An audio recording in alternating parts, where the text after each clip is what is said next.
CBSE study channel.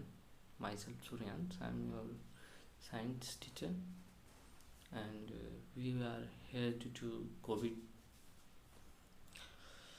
Because of COVID, many students have not completed their course, so we are trying to help them. Okay, and we will discuss here class 9th and 10th science subject. जैसा कि ये 2020 और 2021 का जो academic session था 9-10th वालों और सबका, जो जितने भी लोग पढ़ते हैं सबका अच्छा नहीं गया है.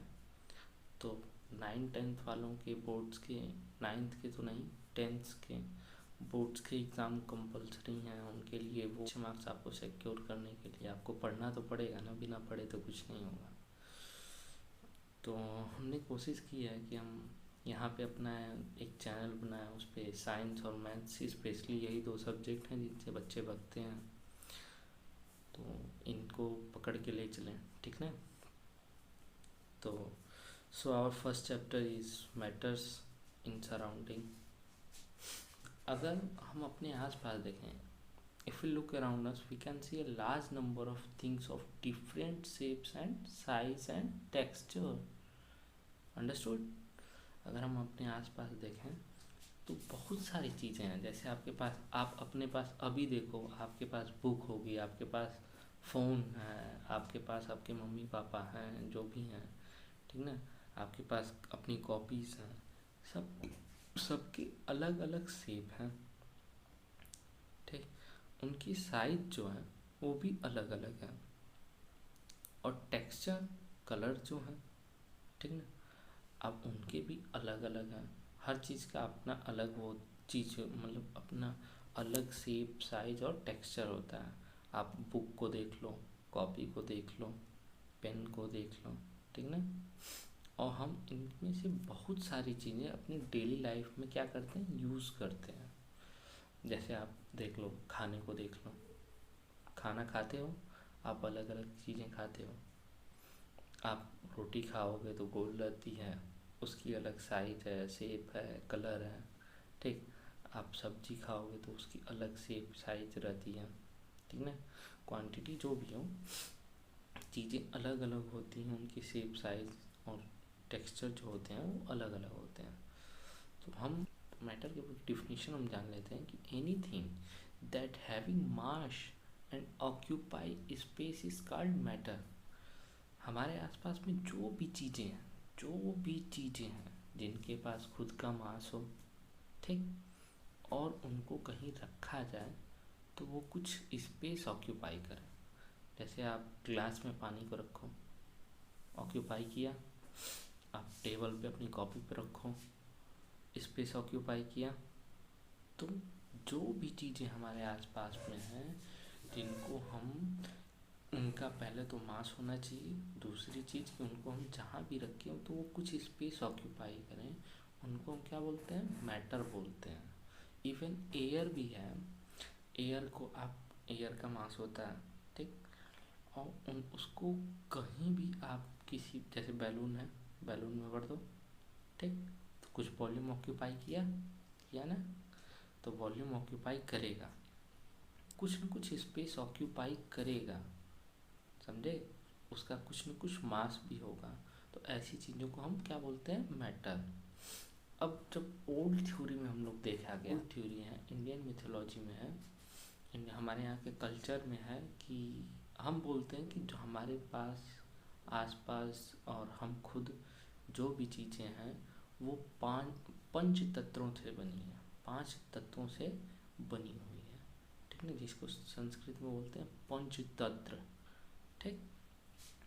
क्या क्या है, air, earth, fire, sky and water.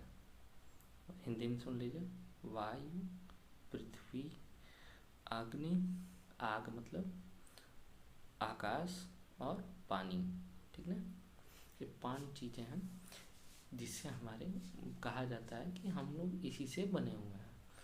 पर साइंटिस्ट आते हैं तो साइंटिस्ट आपकी मिथोलॉजिकल थ्योरी नहीं सुनेंगे, जो मॉडर्न साइंटिस्ट आया उन्होंने बोला कि नहीं, ऐसा नहीं है, हमारे यहाँ जो भी चीज़ें हैं, जो भी हमारे आसपास में चीज़ें जो भी हमको दिखती हैं, अगर वो कुछ स्पेस लेती हैं, अगर उनको हम कहीं रखते हैं तो वो कुछ स्पेस ऑक्यूपाई करती हैं, और अगर उनका मास है, उनके पास क्या है, मास है, द्रव्यमान जिसको हिंदी में बोलते हैं, अगर उनके पास द्रव्यमान है और उनके पास कुछ आयतन है या कुछ एरिया है, वर्ग है, तो हम उसको बोलते हैं कि वो क्या है, मैटर है।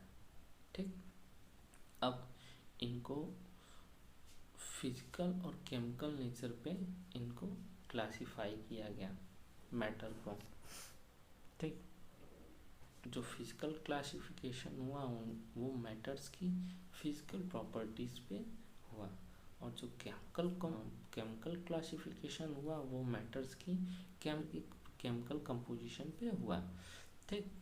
अब जैसे अभी जो मैंने ये पिछला चार्ट जो है आपको दिखा नहीं रहा हूँ, क्योंकि ये लास्ट में हम इस पे पढ़ेंगे। ठीक ना, हम इसमें थोड़ा सा चार्ट में आपको कंफ्यूज हो जाओगे, तो हम इसको बारी बारी से डिस्कस करेंगे। ठीक ना, अभी जैसे आज मैटर का टॉपिक उठा है, मैटर के कुछ क्लासिफिकेशन में बता देता हूँ, मैटर की जो प्रॉपर्टीज़ हैं, थोड़ी फिजिकल नेचर जो है उनका, वो बताते हैं। फिर उसके बाद हम आगे नेक्स्ट क्लास में, आज फर्स्ट डे है तो इसलिए ज़्यादा हम कवर भी नहीं कर रहे हैं, आज थोड़ी सा रेस्ट दे रहे हैं, पर नेक्स्ट डे से हम आधे घंटे की क्लासेस चलेंगी, तो हम आधे घंटे से देखेंगे। ठीक ना, मैटर जो भी हमारे आसपास की चीज़ें हैं, अगर उनको तोड़ा जाए तो उनमें छोटे छोटे पार्टिकल निकलेंगे। जैसे अगर हम आपसे कहें कि आपको घर बनवाना है, ठीक ना, तो आप घर बनवाने के लिए आप पहले क्या करोगे, ज़मीन चाहिए आपको। ठीक, ज़मीन चाहिए, फिर उसके बाद क्या चाहिए, आपको बिल्डिंग खड़ी करनी है तो उसके लिए क्या चाहिए, आपको उसमें आपको रॉड्स चाहिए, ठीक ना, ब्रिक्स चाहिए, ईंटें और सीमेंट चाहिए, तो ये सब चीज़ें आपको बेसिक चीज़ें चाहिए होंगी। तो कुछ तो बना, कुछ तो लगा उसमें, कुछ छोटी छोटी चीज़ें लगी हैं जिससे कि वो बिल्ड हुआ है। तो इसी तरह किसी भी पार्टिकल को आप ब्रेक करोगे तो उसकी कुछ न कुछ छोटी चीज़ें निकल के आएंगी जिनसे वो बना हुआ है। जैसे आप स्टोन को कितना भी, मतलब आप ब्रेक करो, उसको एक पार्ट में डिवाइड करो, दो पार्ट में डिवाइड करो, आप देखोगे कहीं ना कहीं, मतलब ठीक है वो डिस्ट्रॉय हो जाएगा कभी न कभी, पर उसको जितने पार्ट में आप डिवाइड करोगे वो उतने पार्ट में हो जाएगा, जिससे कि आप कह सकते हो कि जो मैटर है वो क्या है, वो पार्टिकल्स का बना हुआ है। जैसे मैं आपको बताता हूँ, आप एक प्रोजेक्ट करो कि आप घर में किसी बीकर, कोई भी, मान लो आप जग ही ले लो, ठीक है, आप जग में पानी कुछ ले लो। ठीक, आप उस पानी, जहाँ जग पानी लियो, बाहर एक मार्कर से मार्क कर दो। ठीक, अब आप उसमें चीनी डालो या आप उसमें नमक डाल सकते हो, दोनों में से कोई एक डाल लो, और फिर उसको ग्लास रॉड से स्टिर करो, उसको थोड़ी सा चला दो, और जब तब तक चलाना जब तक पानी में पूरी तरह से गल नहीं जाता। ठीक, अब आप देखोगे कि हम नमक तो डाले थे एक्स्ट्रा, पर पानी लेवल है वो मार्कर से थोड़ी सा भी ऊपर नहीं आएगा। समझे? अब आप पूछोगे क्यों सर, ऐसा क्यों होता है? तो अभी देखिए, हम नेक्स्ट स्लाइड में ये था कि जो भी चीज़ें हैं, उनमें जो भी चीज़ें हैं, मैटर्स में चीज़ें पार्टिकल्स से बनी होती हैं, छोटे छोटे। अब उनके बीच में कुछ थोड़ी थोड़ी स्पेस बचा रहता है, जिसको हम इंटरमॉलिक्यूलर स्पेस बोलते हैं। ठीक है, those are known as intermolecular space between particles. Understood? तो इन छोटे छोटे स्पेस जो होते हैं, उन्हीं के बीच में जाके चीनी और जो साल्ट के पार्टिकल्स होते हैं, टाइनी पार्टिकल्स, वो जाके उसमें फिट हो जाते हैं। ठीक, तो आप सॉल्ट को देख रहे हो, सॉल्ट उसमें डिसॉल्व हो गया। पहले मैटर क्लासिफिकेशन देख लेते हैं। On the basis of physical state matter is classified as solid, liquid and gas. Matter को डिवाइड करते हैं 3 पार्ट्स में, किस बेसिस पे? फिजिकल अपीयरेंस पे, कि वो सॉलिड है, लिक्विड है और गैसियस फॉर्म में है। ठीक। अब अगर उनको केमिकल कंपोजिशन पे डिवाइड करना हो तो हम उनको बोलेंगे कि वो प्योर सब्सटेंस है या मिक्सचर्स है। ठीक है। अब प्योर सब्सटेंसेस जो होते हैं उनको हम फिर केमिकल डिकम्पोजिशन के बेसिस पे बोलते हैं कि वो क्या है, एलिमेंट्स हैं या कंपाउंड्स हैं। ठीक है। और फिर मिक्सचर्स जो होते हैं वो यूनिफॉर्म कंपोजिशन के बेसिस पे हम बोलते हैं होमोजेनियस है या हेट्रोजीनियस है। ये हम आगे क्लासेस में इसको हम डिस्कस करेंगे। ठीक ना। अभी जैसे हम अभी जो भी चीज़ें हैं अभी उसको सिंपल वे में लेके चलते हैं। तो फिजिकल नेचर ऑफ मैटर था कि matter is made up of particles, वाला पॉइंट। ठीक। जो भी चीज़ें हों कुछ न कुछ छोटी छोटी चीज़ों से ही मिलके बने हुए हैं। जैसे कोई भी दीवार बनाई तो ब्रिक से बना है। ब्रिक्स किससे बने हैं? मिट्टी से बने हैं। मिट्टी में क्या है? सैंड है, पार्टिकल्स हैं। ठीक है। उसमें डस्ट पार्टिकल्स हैं, उससे बने हुए हैं। तो हर चीज़ें किसी न किसी छोटी चीज़ से बनी हुई है और ये चीज़ें बहुत छोटी हैं। जैसे अब आप देखो ब्रिक्स में जो होंगे सैंड पार्टिकल्स वो भी बहुत छोटे छोटे भी होंगे। ठीक ना। उससे भी छोटे होंगे जो कि हमें खुली आंखों से नहीं दिखें। जो पार्टिकल्स होते हैं उन particles of matter have space between them. मतलब जो भी पार्टिकल्स होते हैं, जैसे अब आप ईंट है, कभी आप दीवार जोड़ते हुए देखना तो ईंटों के बीच में क्या होता है कि सीमेंट भरा जाता है जिससे कि उनकी पकड़ बनी रहे। ठीक ना। तो इसी तरह जो 2 पार्टिकल्स होते हैं, किसी भी चीज़ के 2 पार्टिकल्स होते हैं, उनके बीच में एक गैप होता है, उसी को बोलते हैं इंटरमॉलिक्यूलर स्पेस। ठीक है।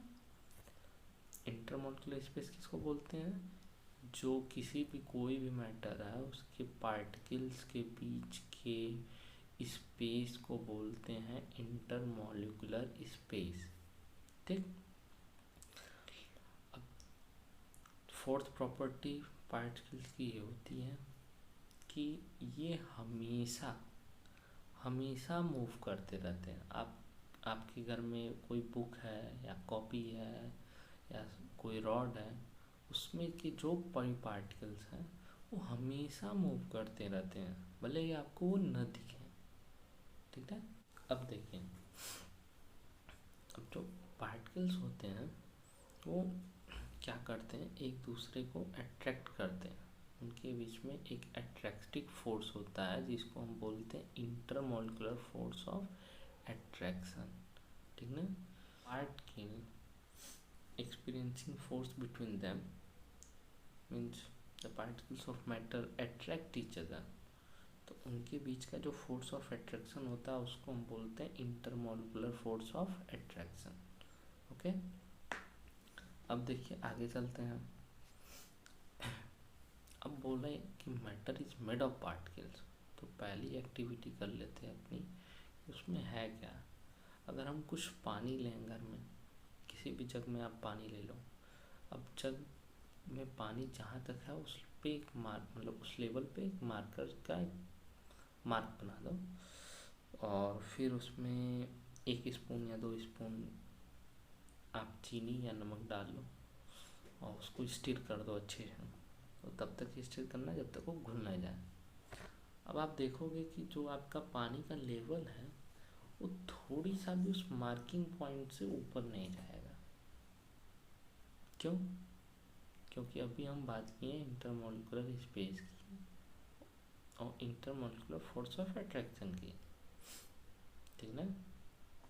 तो जो पानी के पार्टिकल्स हैं उनके पार्टिकल्स के बीच में थोड़ी थोड़ी गैप जो भी था उसमें क्या हुआ है कि वो चीनी और साल्ट के जो पार्टिकल्स थे, चाहे चीनी हो चाहे साल्ट हो, मान लो हम चीनी ले लेते हैं, अगर शुगर के पार्टिकल्स हैं, शुगर के पार्टिकल्स उसके अंदर जाके बैठ गए। ठीक है। किसके किसके अंदर? वाटर्स के पार्टिकल्स के बीच का जो गैप था, जो उनके बीच में स्पेस था, जिसको हम intermolecular space of water particles बोल सकते हैं, उनके बीच का जो स्पेस था उसमें सॉल्ट पार्टिकल्स या शुगर पार्टिकल्स जाके बैठ गए, इसलिए उनका क्या हुआ, लेवल राइज नहीं किया। ठीक है, तो इससे हमें पता चलता है कि जितने भी चीज़ें हैं वो क्या किस चीज़ से बनी है, मेड अप ऑफ पार्टिकल्स। ठीक, अब हम दूसरा एक्टिविटी देख लेते हैं कि the particles of matters are very tiny means small. ठीक है, बहुत छोटे होते हैं। अब जैसे अगर आप 2-3 क्रिस्टल लो पोटेशियम पर मैग्नेट के और उसको 100 ml वाटर में डाल दो, ठीक है, फिर आप उसको क्या करो कि मतलब उस सॉल्यूशन का आप फिर से 100 ml वाटर में डाल दो, फिर से आप क्या करो कि जो नेक्स्ट सॉल्यूशन बना उसका 10 ml उठा के फिर से 100 ml फ्रेश वाटर में डाल दो, तो आप देखोगे कलर लाइट होते जाएगा। ठीक है, वहाँ पे कुछ क्रिस्टल रह जाएंगे, क्योंकि पोटेशियम परमैंगनेट का जो क्रिस्टल्स होंगे वो कुछ न कुछ उसमें रहते हैं, इसलिए वो कलर को क्या कर देते हैं, वाटर के कलर को चेंज कर देते हैं, चाहे वो आगे का ही क्यों ना हो, कुछ न कुछ चेंजिंग आ जाती है। अगर 5 to 6 टाइम आप करते हो तो 5 to 6 टाइम में ज़्यादा चेंजिंग नहीं आएगी, पर हाँ चेंज आएंगे, क्योंकि पार्टिकल्स जो होते हैं वो बहुत छोटे छोटे होते हैं। कुछ ना कुछ पार्टिकल नेक्स्ट सॉल्यूशन में आपके चले ही जाते हैं। जैसे मान लो आप पहले में डालें, आपके अगर 100% पार्टिकल्स हैं तो उसमें से 10% उसमें मान लो कि 50% उसमें बच गए और 50 दूसरे में ट्रांसफ़र हो गए। अब उसमें से 50 दूसरे सॉल्यूशन में डालोगे तो मान लो 14% बचे, फिर दूसरे सॉल्यूशन में डालोगे तो 30% बचे, फिर डालोगे दूसरे सॉल्यूशन में फ्रेश सॉल्यूशन में तो 10% बचे। ठीक ना, ऐसे करते करते अगर 4-5 स्टेप तक आप ले जाते हो तो उनका कलर चेंज नहीं होता है। तो इससे हमें पता चलता है कि जो पार्टिकल्स होते हैं वो बहुत छोटे छोटे होते हैं। ठीक ना, तो आज आज का लेक्चर हम यहीं पे एंड करते हैं, क्योंकि that's end of today lecture. Rest we will discuss in next class.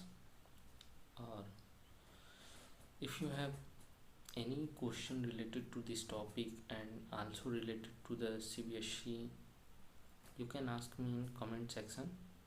Or if you like this concept, then don't forget to like and subscribe and share, also share the channel and hit the bell icon.